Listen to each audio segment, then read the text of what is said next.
Hey, good morning, everybody. It's a great pleasure to be here.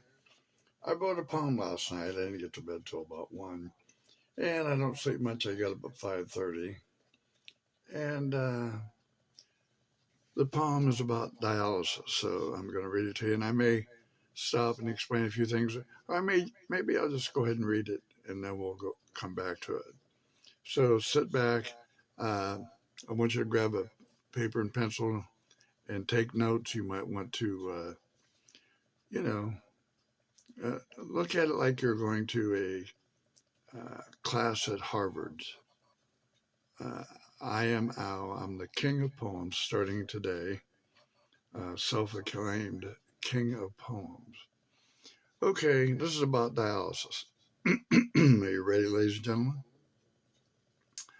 Okay, I'd like to say hi to you and you and you and you. I don't want to use names because corporate, get real touchy.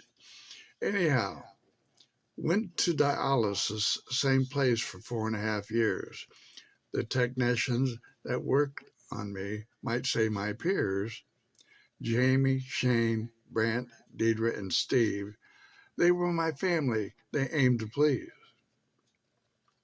Jamie was like my daughter, Brant was like my son, Kim was a wonderful nurse, in my mind, number one. They stuck 2 needles in me, you better not move. The machine would sound an alarm like it didn't approve. 4.5 hours I'd sit in that chair, knowing a fact I was going nowhere. No food, no refreshments, had to wear a damn mask. Had to be there 6 in the morning, it was a task. Jamie was so smart, taught me everything about my phone. Her husband was my doctor. He was bad to the bone. I mean, smart. Chris, a great man, felt like my best friend. Jamie and Chris, ooh, so good looking like Barney and Ken. Barbie and Ken. Not Barney Fife. Listen, it's hard to see at night. Okay, anyway, Shane was so fast when he flew by, the wind would smack me like a jet in the sky. I loved some of the patients, some of them died. It broke my heart in two and it tore me up inside. Jamie is a genius, so is Shane. Brant and Steve, they're about the same. Deidre was classy, took good care of me. Jennifer was kind and caring, nice to me. I took in the food, presents, and stuff. Corporate shut me down, things got tough. Oh man, this is something else. Well, the place I went to, they closed it down. I lost my family and friends. I had to break down. Here, let me break down. Okay, I broke down. Whew. The place I go to now, the people are great. Can't seem to join the crowd or participate. The lesson I've learned is appreciate what you have, because things could change like they always have. But have rhymes with have because it's the same word. Okay, I'm gonna go back and I'm gonna elaborate on some of this stuff. Um, okay, there was a guy named Byrne, man. He was so cool. Little guy, everybody loved him to death. He would bring in uh, things for girls like those light up Christmas noses and reindeer noses, and he was just a good guy. And he had this mask that he was so proud of. It was a Halloween mask, like a chainsaw massacre. If you go to YouTube, I made a special video for him. Go to Big Al Sing One Vern, and I interview him and I made something and he loved it. That was number one. I'm gonna every time I think of something. Anyway, Coach, man, Coach was a great guy, and I think he might have been a coach. I don't know, but anyway, I went to a garage sale and I found a picture frame that said Coach on it, and I paid a walloping dollar for it, and and I put a picture of the great ball player, Mantle, but whatever. But anyway, I gave it to him. He loved it. I found an Ohio State jacket, $150 jacket, beautiful, like new. They wanted 20. I gave him $10 for it. I gave that to Coach. Then there was a lawyer that was here, and he was into wrestling. I found a couple books on wrestling, a big, beautiful wrestling picture. I had I had a certain lady there was my assistant. I don't want to mention any name. Anyway, she gave it to him, and he never said a word, not a thanks, nothing. One time I saw Coach, and I had a little money. I'd gotten my check, and after dialysis, I followed Coach into Arby's, and I kept beeping the horn, beeping the horn, beeping the horn. So he pulled over to see what I wanted. While I drove by him. When I got to the register, when he ordered, I paid for his order. Bingo. Anyway, there's a lady named Mona. Man, I love her, love her. She's unable to walk. They lift her in a machine. She's in a wheelchair. She's a black lady with a heart of gold, and for the condition she's in, her personality and she's just charming. And I bought her. I used to bring in. I always brought in food and candy, and I bought her. Oh, she was really into religion, so I buy religious things. I bought. She wanted something with Mother Mary, and I found a blanket, and I took that into her, and. And she told me, she said, if you ever see one of them mirrors, you put perfume and things off in your dresser. Well, I found one, and there goes my party money, but I got that for $10 at a super sale, and I gave that to her. That's Mona. Love you, Mona. Okay, let's see. And you know what? The story just goes on and on and on. I love sharing. I love giving, and you know, even now, I still see Herb was one of my big buddies. He's a big, big man, and he's unable to get up and walk around. And I still go up to see him in Streetsboro, and you know, I've taken him some sports pictures. I got him at garage sales, um, uh, food, because I'm a good cook, and he loves my chicken sandwiches and pigs in a blanket and stuffed cabbage and Swiss steak. And I go up and see him about once every 4 or 5 weeks. So anyway,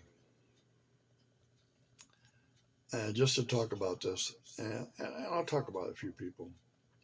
Deidre was a black girl, and I used to tell her, you know, if I didn't have Kathy, she relaxed me. She went by the book. That's the only thing I didn't like.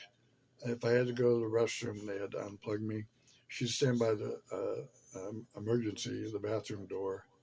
And I said, well, you might as well just come on in. But anyway, she, I guess that was policy. So, but anyway, she goes on cruise ships. Uh, very, very, very nice lady. And I loved her as a person. Um, Steve, Steve, man, Steve he's a he's a man's man. He's cool, but he can cook, and he likes to cook. He's pretty sharp on restaurants, and Kathy said he looks like a young me, and I felt sorry for him because I know I'm better looking now when I was young. But anyhow, and then my buddy Brant, man, Brant, he did us some favors. He's the one he got us a temporary pass to BJ's. Well, we joined, and we quit going to Costco's. For us, it was closer. We like BJ's real well. We like all of them, Costco's, BJ's, and Sam's. But Brant was like like a son, like a brother. He's Puerto Rican, man, and he's cool and very, very intelligent. Okay, Shane, man. If it took the average good workers 20 minutes to do something. It took him about a minute and a half. Now, I'm sort of exaggerating, but man, he was so quick. I went and had a shirt made, and now I really went overboard on this one because that cost $34. And what it was, I put the Roadrunner on it, and Shane, and then the Superman logo, uh, faster than a speeding bullet, and gave it to him, and he loved it, and everybody got a kick out of it, and of course I'd take in food all the time till I got busted. They didn't want me taking in food there. They were afraid I was going to maybe pass the corona. I don't know what maybe it's an insurance thing. That's maybe that could be it. Who knows? But anyway, and then Jamie. Oh my God, she was there at the end. She was doing me exclusively. I mean, she's the only one that did me, uh, unless she didn't come in. And man, she taught me so much. She's a genius, and she came up with an idea for Halloween. I'm going to tell you what it was.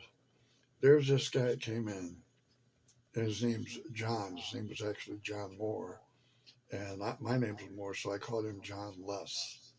So anyway, uh, uh, John always wore black, and he had a long white beard. Well, I don't know how Jamie pulled it off, but she had everybody dressed in black shirts and fake beards.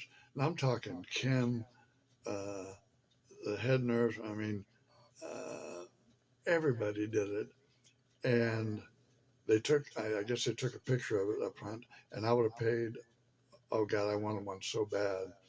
That was sure genius, and that they wouldn't let her enter it in a contest, but it was so cool, so funny. And Jamie's husband, Chris, um, I, he is my doctor in my mind. Uh, and when he comes in, um, and I don't get technical. I don't know if it's somewhere in between nurse and doctor. I don't know if he graduated from Harvard. I don't care. I just know that his sense of humor. What a great man, Jamie, and family. Uh, I mean, Jamie and Chris are the bomb. If they were allowed, I'd let them move in with me and Kathy, and they could bring the kids too. Uh, I guess from what I've heard, they're just a wonderful, wonderful family. But anyway, let's see who else I want to talk about. See if there's anyone else. Not really. I don't. I probably won't read any more poems, but that dialysis, I think some of the people would get a kick out of it. Um, and let's see, it's 6:52 a.m.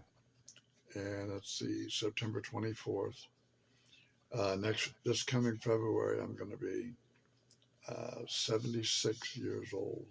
Man, 76. And when I was 13, I thought 25 was old. So it's all relevant. It's all perspective. Um, 100-year-old would probably think that I'm still pretty young, but I don't know too many 100-year olds. So anyway, I guess that's about it. Um, well, not much more to say.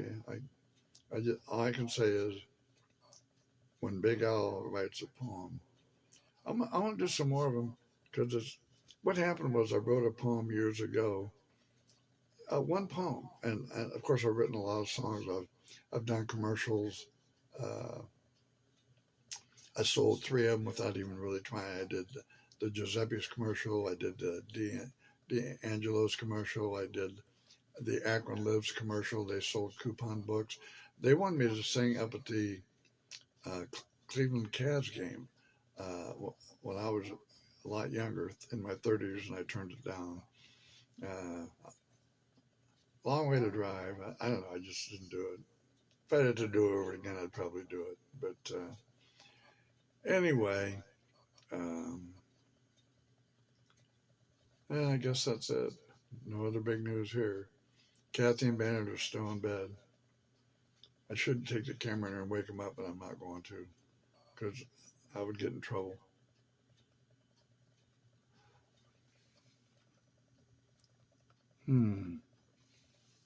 Hey, the farther back I get, the younger I look.